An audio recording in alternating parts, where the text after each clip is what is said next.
Hey there, this is Corey the Yard Buddha, and today I'd just like to show you my thoughts and strategies on dealing with Asiatic lilies. And I do love me some Asiatic lilies. They just keep their blooms a long time. They're very hard to kill. They do like a lot of sunlight, and they multiply very quickly, so you can get a whole lot of them at once, and they come in all sorts of different types, colors, shapes, and sizes. But what I don't like about them is they do tend to multiply a little too much and get out of control. And so you can kind of tell by my yard that I have OCD, and I don't like things that spread too much out of my control. But I've kind of contained them to this island here. At least that's my thought. And I will show you and tell you kind of my ways that I'm going to keep these guys in check. I did just transplant a whole bunch of tulips out of this bed here the last couple years. You can still see some tulip remnants are popping up in there, and I will deal with them this fall. In the time being, I had moved them all over here by my mailbox and kind of just kept the big bulbs, and so they were all big tulips, and they're kind of on their last dying week here, but they looked really good in late April there. That's usually the first thing that pops up, and I am going to do a video on tulips as well, and it's basically the same process as Asiatic lilies. So I kind of began buying these about 5 years ago. We went to a farmer's market and brought home a pot kind of like this one, and usually that's how they get you. It was in bloom. It was like an orange reddish one with 3 different flowers in it, 3 different bulbs, and I kept that in a pot for a couple years. And that is kind of a really great strategy, is just to keep these in a pot so that they don't spread all throughout your bed where you don't want them. But the other strategy that I'd like to show you is that you can just kind of let these grow and multiply. I think I had maybe like 4 right here last spring, and now these have turned into about 6 or 8, and usually these big ones are going to be kind of like that and have big beautiful flowers. But just like all bulbs, they send out little bulblets, like you can see these tiny ones here on the side. And if you just leave these planted here for years, this whole area is going to be just full of small little bulblets and flowers because they're competing for nutrients. And so what I'm going to do this year, I had put these all in here from pots kind of last year, except for this one I think has been in the ground for a couple years. But I'm not going to dig these up and try to remove these bulblets yet.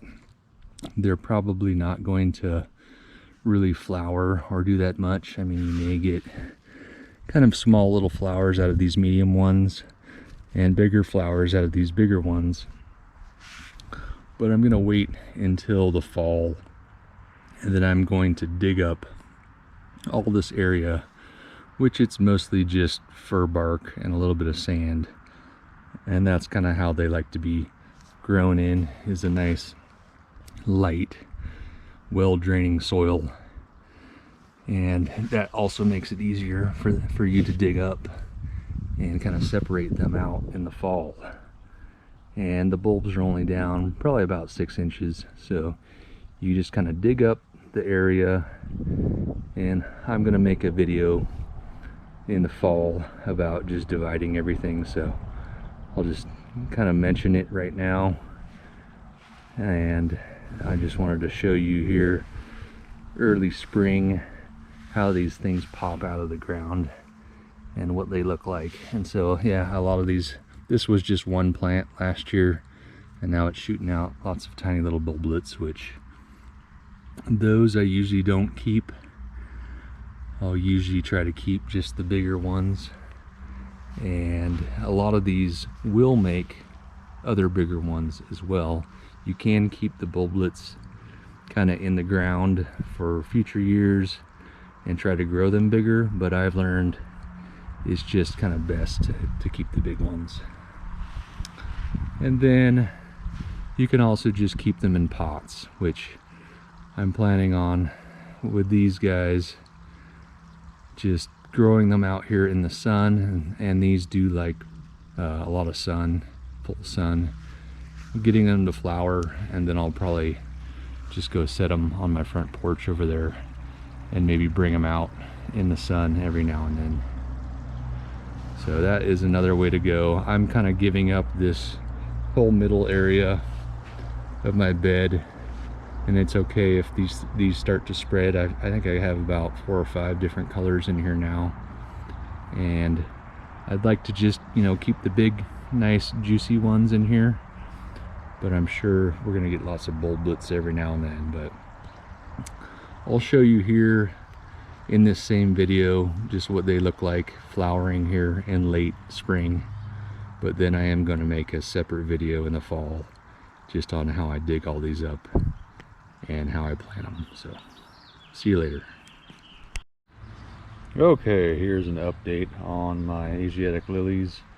It's probably been 6 or 7 weeks since I last filmed, and now we're getting all sorts of nice blooms. They're really popping up, probably because it's been so hot here. It actually is going to be 107 here today in Spokane, and then tomorrow is supposed to be 110, which will be an all-time record here ever. Usually we're about at 75 here late June, and so we're probably 25-30 degrees over normal. So I thought I'd take a video of these before they melt. Normally these blooms will last a long time. These ones are called terracotta, I believe. They kind of have an orange middle in them. This is a orange matrix, and this is called a tiny parrot. Got some cool little red inside the yellow.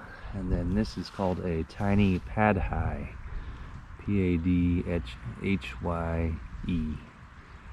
And I think I started out with just 2 of each of these plants last year, and so this is kind of how they've spread. And same with these ones, are interestingly a lot smaller than they were last year. So maybe just a different type of plant. And I think I started out with 2 of those, and these are the ones that I've had in the year, or in the ground, for at least 2 years. And you can see what I kind of was saying in the earlier video, they just kind of get out of control. And so I do plan on, I mean, it looks nice. Some people may like this look, but I kind of like more the plants that you can singly look at. So I am going to dig these up and probably select 4 or 5 of the main bulbs in the fall, and then replant those. And then when the other bulbs, I'll just give away to friends and family and stuff. So this is kind of my update here in the summer. And then I did have these ones in pots, but I'm not sure what type these are. They were kind of a variety grab bag of bulbs from Costco, and they've just got really tall and skinny. So maybe it's just that type of lily. They are starting to produce some flowers or some blooms here soon. Not sure how big they'll be or what color they'll be, so I can't tell you the make and model of these, but this is probably a good way to contain these if you don't want to put them in the ground.